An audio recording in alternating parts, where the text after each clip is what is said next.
Hello, folks. My name is Robert Draper. I want to take you guys on a journey.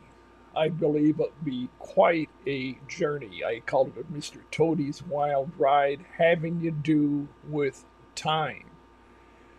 We're all familiar with our clock on the wall, what we call chronos time or chronological time. It's circular, it's linear, it's consecutive, but the entire ancient world in other eras believed that the symbol above my head was actually the where chronological time came from. Chronological time is embedded in it, and it birthed chronological time.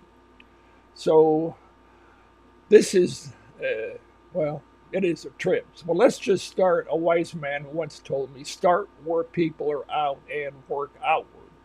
So here is the start of the Mr. Toadie's Wild Ride. All right, so this is what most folks are familiar with. Hello, this is your clock on the wall. This is your wristwatch. This is a symbol of chronological time. This is an older example, and I'll get into the current example of chronological time in a few seconds here. But I find something wrong with this image and a bit disingenuous and uh, maybe even a hair deceiving. I call it a mass generational hypnosis. What do I mean? I believe that the second, minute, and hour hands don't actually even have to be there. They were put on our clocks and so forth of various types a few hundred years ago to rightfully draw your attention to the numerals on the watch. That would give you a pretty unsettling picture for some folks. In other words, what I'm saying is that if you took the second, minute, and hour hands away, you end up with this. Now, this is a beaten up old face plate of an older clock that I literally tore out the second, minute, and hour hands. Didn't do it in anger, I just did it methodically. And there it is. And what I'm saying is that this is actually chronological time. It is really, I believe, metaphorically, gives you where we're really at right now because our view of time is highly skewed. What goes in the center? The thing above my head goes in the center. And I will break that down a little bit shortly. So, what happens if you, uh, well, we live in a digital age. So, we've moved on from what I just showed you. And there are digital clocks. Here is a digital clock. There is no center. You're modern now in a digital age, but I believe you're modern with blinders on. Because again, this image is supreme. This image, I believe, is prophetic. Yes, it does entail Jesus Christ because he is at the very center, heart and center of the constellations, of, I believe, every constellation. But, okay, now, right below the digital clock, I put this, well, it's the Cheshire Cat from Alice in Wonderland, staring out with just its enigmatic smile. The Cheshire Cat was in Alice in Wonderland, and Alice had some conversations with this cat that had the unnerving ability to disappear before her, part by part, until all that was left would be the smile of the cat staring down at her and smiling.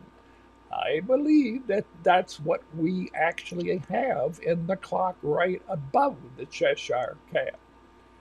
And again, it is, it's just not right. So I believe it is time to start revealing to the public the reality of this other form of time.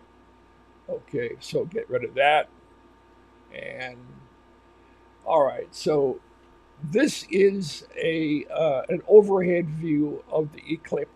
The ecliptic just means it's a circle in the sky that has the constellations in it. So 1 through 12 on your clock is hooked up to a constellation, because that's where we ultimately get time from. There is 12 constellations, and like I said, each one of them has a number hooked up to it.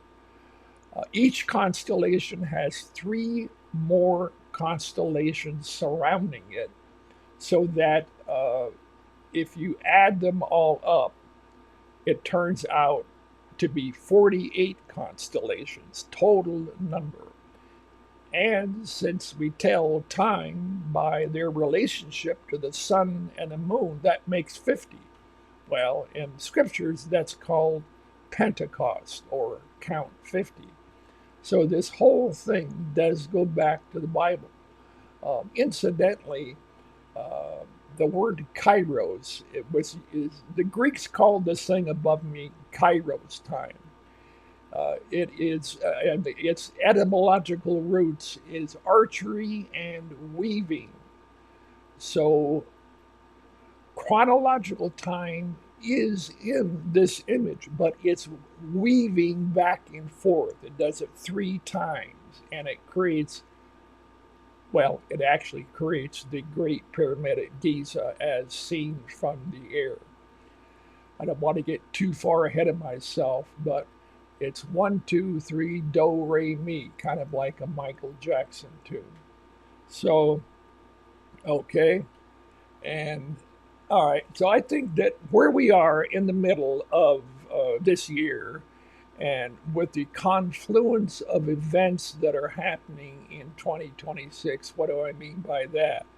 Well, I mean that AI is being whipped up, and every leading version of the newest AI is being pumped up in the media and so forth. And faster, pussycat, faster is what I'm saying. And there are uh, some people believe that within a year and a half to 2 years, we will have something called artificial general intelligence. And that's not even bringing on, mentioning that at the same time, different people throughout the world are also working on quantum computing, which is much has much greater abilities than the zeros and ones that we're dealing with right now. Okay, so that's going on, and so is the disclosure of UFOs in Congress that occurred recently, and we're talking about um, creatures that have been coming and going in our world for, well, Jacques Vallée wrote a book about it, the famous French scientist, called Passport to Magonia. This has actually been going on for hundreds of years. And some of the characters in these craft have the ability to wipe people's memory. It can be evidently brought back by hypnosis. So, what I'm actually saying here is that many people are now wanting to bust out of where we are and look into the future. Just like this is a medieval German uh, design of this guy a few hundred years ago. He's peeking his head through his reality, trying to see what's going on. I believe that it's just exactly where we are right now. So let me just break this symbol down, or attempt to for the first time here. Okay, it is broken down into three parts: uh, the yellow, the red, and the blue. The yellow stands for the spirit world. It's the vertical axis. The red is the physical world. The physical, yes, it's our world. Literally, it's the ground we walk on. Just the horizontal, literally red, represents our reality. Together, they form the Great Cross, and they are hooked up to constellations in interior fashion. What we have with chronological time is the opposite. We're going around the constellations like one of those bugs on the ocean that only can flit around the surface and doesn't dive into the center of where its world is. So we are literally like those creatures that it's superficial. What we know of, I know it's pretty trippy, but this other form of time is literally it's interior time. It's divine time. The Greeks called it Kairos time, where its roots, etymological word root, is archery and weaving. The weaving part means that chronological time is woven into the symbol above my head, and it's woven on the blue X. Yes, we are X Men. So there is a way to read this, is what I'm saying.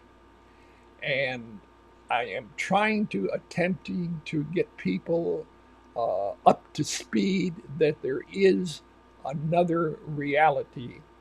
And if the good Lord will allow me, I want to do some really basic stuff here because I believe that the symbol is prophetic. And okay, the X is our, that's Chronos time. And it Christ is the key to it. He's the key to every major intersection for it. So let me just get rid of that. Now this one here, this is what we're looking at is, well, let's see. And the symbol above my head, that what you're really looking at is the Great Pyramid as seen from the air. This only became possible actually only about the time of Napoleon. When Napoleon went into Egypt, he had a whole crew go in, and it was he took an army of soldiers and scholars and writers and people that had various disciplines other than warfare, and he actually ripped off the Dendera zodiac in one of the temples there and shipped it back to the Louvre. But his scholars were one of the first to note that there was a concavity in the four sides of the Great Pyramid, very, very slight. And then a few 100 and some odd years after that, there was a an English Egyptologist that took more accurate uh, measurements of the Great Pyramid and noted that concavity was actually from about a half inch to an inch all the way around. And then finally, in the late 1920s, there was a British Royal Air Force general, Mr. P. Groves, that was flying directly over the pyramid and it took a photograph of it. I don't think this is the exact photograph, but this is a photograph over the Great Pyramids, plural, and the one in the upper right top. That is the Great Pyramid, and it clearly shows that it has four sides.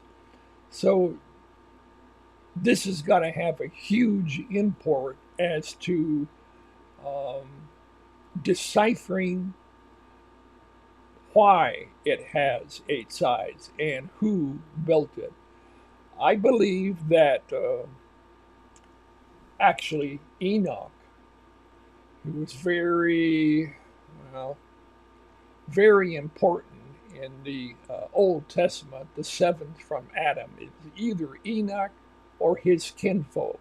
It may have been Methuselah, it may have been a family enterprise to build the pyramid complex, because it is um, it's the Great Pyramids, and there's three altogether together with the Sphinx, and the whole complex is about Christ, and I'll get into that a bit later. Well, I don't want to snow everybody all at once, and I'm doing this free form. I'm doing this because I've begun to feel if I take certain approaches to putting these videos out, I'm starting to feel like a 17-year-old kid out in the old Sears parking lot learning how to drive, kind of jerking around, and it's not working out good for me that way.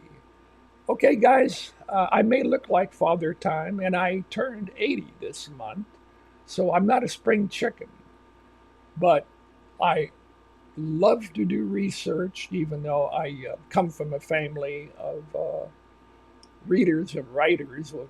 I'll talk about that a little bit, maybe in another video. But I had made my living with my body, but I have another side of me, whereas I love to do research. So, anyway, guys, I just wanted to make this a teaser to get people to start to say, "Huh? What are you talking about?" Okay, this I believe I could teach this to a young person, meaning maybe 10 to 12, 13 years old, the basics of it. And it's just what I've been saying: one, two, three, do, re, mi. It's like a Michael Jackson tune. The important part is the X, because that is our story flow. The spirit world is a spirit world, and it has the good, the bad, and the ugly. It's almost like a Clint Eastwood movie. But I don't want to overload you too much right now, so I'll just say adieu and hope I've interested some souls in further discoveries. God love. Thank you.